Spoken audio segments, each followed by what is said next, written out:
सज्जनों, श्राद्ध शब्द श्रद्धा से बना है।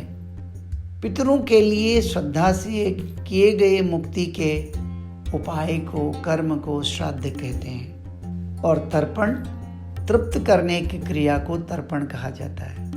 जिस प्रकार भूखा एवं प्यासा व्यक्ति जलपान एवं स्वादिष्ट भोजन पाकर तृप्त हो जाता है, ठीक उसी प्रकार पितरों या ऋषियों को तिल, यव एवं तंडुल मिश्रित जल अर्पित करने की क्रिया को तर्पण कहते हैं। हमारे वेदों में श्राद्ध को पितृयज्ञ कहा गया है।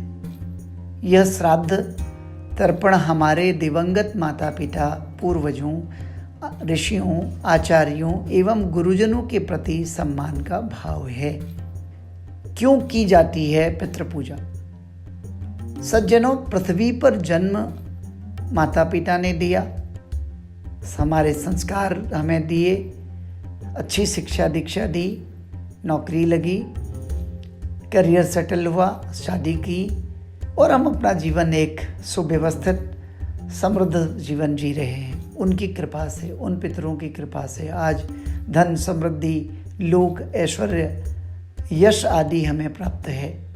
इसलिए उनके प्रति कुछ तो हमारा दायित्व बनता है कि हम उनको अपना ग्रैटिट्यूड पे करें, श्रद्धा से अपना धन्यवाद समर्पित करें। पितरों को श्राद्ध कर्म के द्वारा हमारा धन्यवाद पहुंचता है, जिससे उनको भी सद्गति की प्राप्ति होती है। इसलिए श्राद्ध किए जाते हैं। कहा जाता है पितृ पक्ष में किए गए कार्यों से पूर्वजों की आत्मा को शांति प्राप्त होती है तथा श्राद्ध करने वाले व्यक्ति को पितृऋण से मुक्ति मिलती है। आत्मा की अमरता का सिद्धांत तो भगवान श्री योगेश्वर कृष्ण ने गीता में बताया है। जब तक आत्मा परमात्मा से संयोग नहीं कर लेती, तब तक वो भिन्न भिन्न योनियों में भटकती रहती है। पाप कर्म के प्रभाव से अनेक योनियों में उसको कष्ट मिलता है और उसकी वजह से उसको सद्गति नहीं मिलती और हमारे द्वारा किए गए श्राद्ध कर्म से, तर्पण से उनको संतुष्टि मिलती है। पितृदोष क्या है? क्यों होते हैं पितृदोष? मित्रों, हमारे जन्म से लेके मृत्यु पर्यंत पूरे जीवन भर जाने अनजाने में न जाने हमसे कितने पाप कर्म हो जाते हैं जिनका हम कोई हिसाब नहीं रखते। मन, वचन और कर्म से हम दूसरों को कितना कष्ट देते हैं। कभी कभी हमने कटु वचन करके, गाली गलौज करके दूसरों को दुखी किया, दूसरों को अपमानित किया और दूसरों के कार्यों में रुकावटें पहुंचाई और यहाँ तक कि मार पिटाई की और हिंसा भी की। वो सब पाप कर्म हमारे अकाउंट में सेव होते गए। भाई भाइयों में लड़ाई हुई, बंटवारे की लड़ाई हुई, एक भाई ने दूसरे भाई की संपत्ति हड़प ली, दूसरे के धन पर अधिकार कर लिया, आपने किसी को का धन धोखे से छीन लिया। ये सब पाप कर्म आपके खाते में पहुंचते हैं और कई बार अगले जन्म में आप घोड़ा, गधा, बैल बन करके, भैंसा बन करके उसका ऋण चुकाते हो, बोझ ढो करके। और कई बार उसके बाद भी उन जघन्य अपराधों की जब निवृत्ति नहीं होती तो प्रेत योनियों में जन्म लेना पड़ता है। क्योंकि भगवान ने गीता में कहा है, अवश्यमेव भोक्तव्यम कृतम कर्म शुभाशुभम। भोगे बिना कर्म का नाश नहीं होता।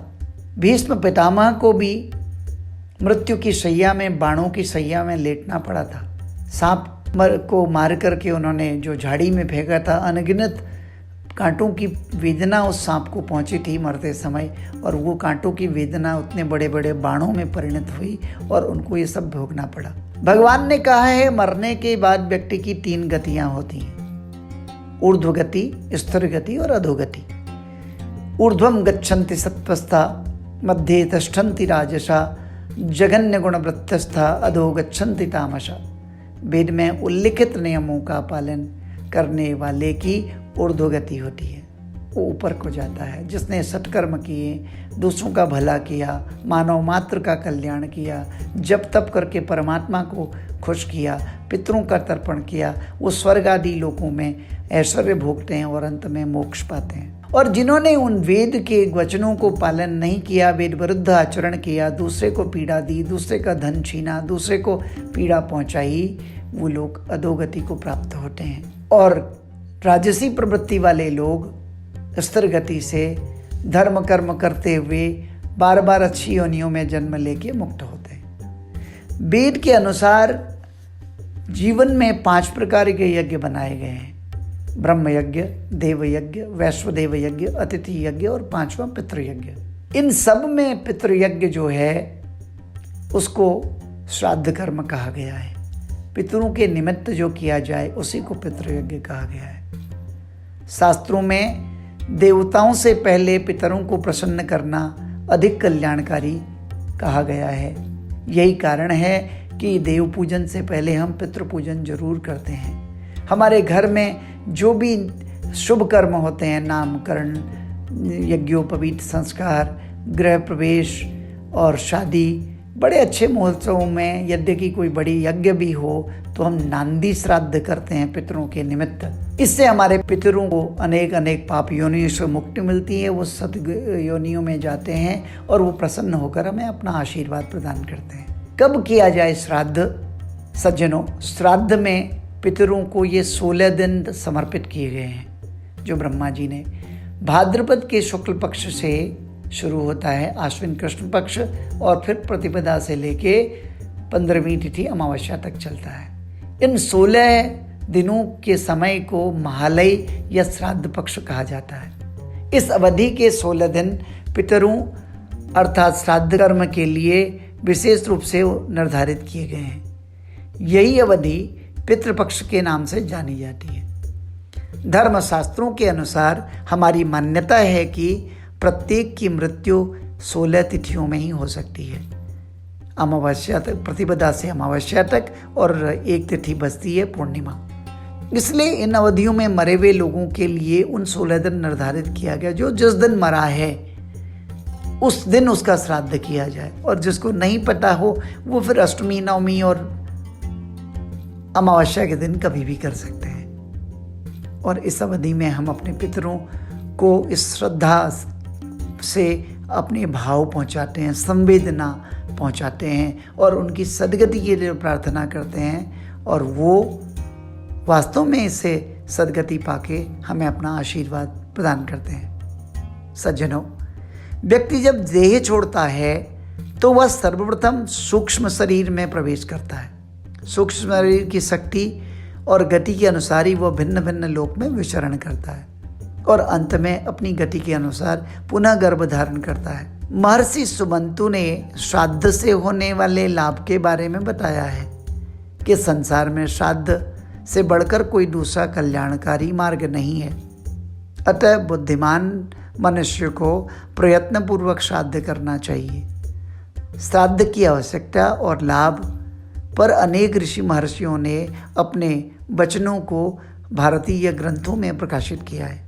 ब्रह्म पुराण के अनुसार जो व्यक्ति शाक के द्वारा श्रद्धा भक्ति से श्राद्ध करता है उसके कुल में कोई भी दुखी नहीं होता।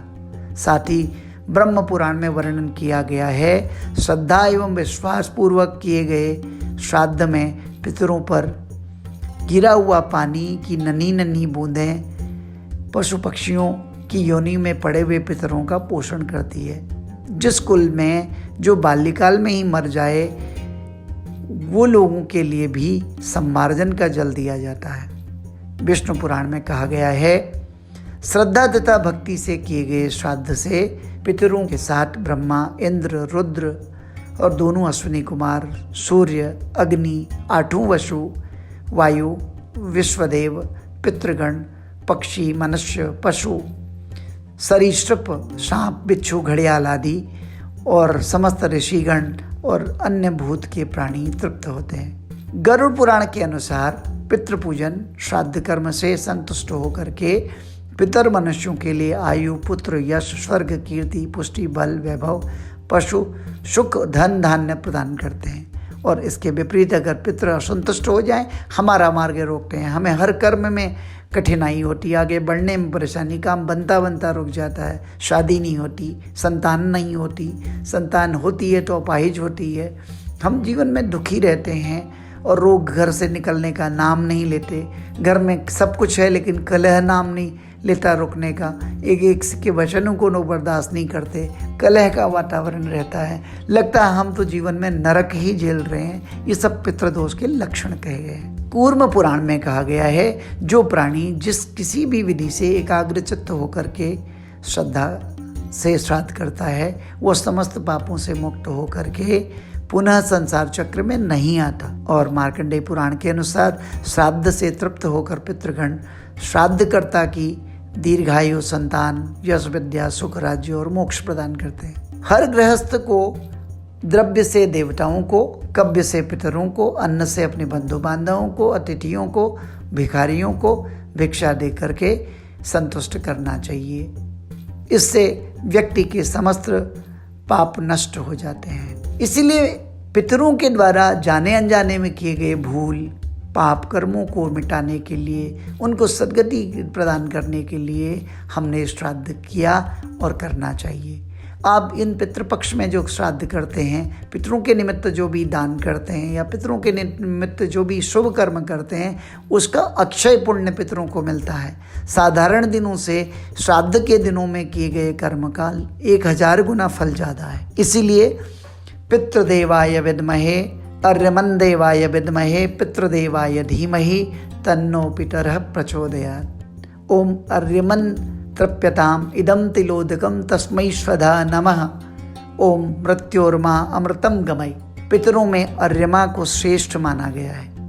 अर्यमा पितरों के देवता हैं। अर्यमा को प्रणाम करके आप प्रार्थना करें, हे पिता, हे पितामह दादाजी, हे बूढ़े पितामह, हे दादी, नानी, नाना जी, आप जितने भी मेरे से बड़े स्कूल से गए हैं, आप लोगों को हम अमृत रूपी ये जल अर्पित करते हैं। इससे आपका मार्ग प्रशस्त हो, आपके पाप कर्मों का नाश हो। कई बार आपके घर में पितृदोष होने का ये भी कारण है सज्जनों, कोई बच्चा गर्भ में ही मर गया, मिसकैरेज हो गया, अबॉर्शन हो गया। आजकल लोग संतान की चाह में, पुत्र की इच्छा में कन्या गर्भ को मिटा देते हैं। कई सारी ऐसी चीज़ें होती हैं। या कोई आपके पितरों में सदगति को प्राप्त नहीं हुआ, घर से निकल गया, उसका दाह संस्कार नहीं हुआ, या एक पितर ने दूसरे पितर को खूब सताया, तो दूसरे की आत्मा भटकती है, अशांत होती है, तो उन लोगों को कष्ट देती है। इसलिए इस तरह किए गए पितृकर्म से सबको सदगति और मुक्ति प्राप्त होती है। अग्नि को प्रार्थना करते हैं, हम हे अग्निदेव, हमारे श्रेष्ठ सनातन यज्ञ को संपन्न करने वाले पितरों ने जैसे देह के अंत में श्रेष्ठ ऐश्वर्य वाले स्वर्ग को प्राप्त किया है, वैसे ही यज्ञों में इन ऋचाओं के पाठ करते हुए, समस्त साधनों से यज्ञ करते हुए हम भी उसी ऐश्वर्यवान स्वर्ग को प्राप्त करें और हमारे पितरों को इसका पुण्य मिले, उनकी प्रेत योनियों से मुक्ति हो और वो शुभ योनियों को प्राप्त हो। यही बस श्राद्ध का सार है जो मैंने आपको बताया। धन्यवाद, नमस्कार।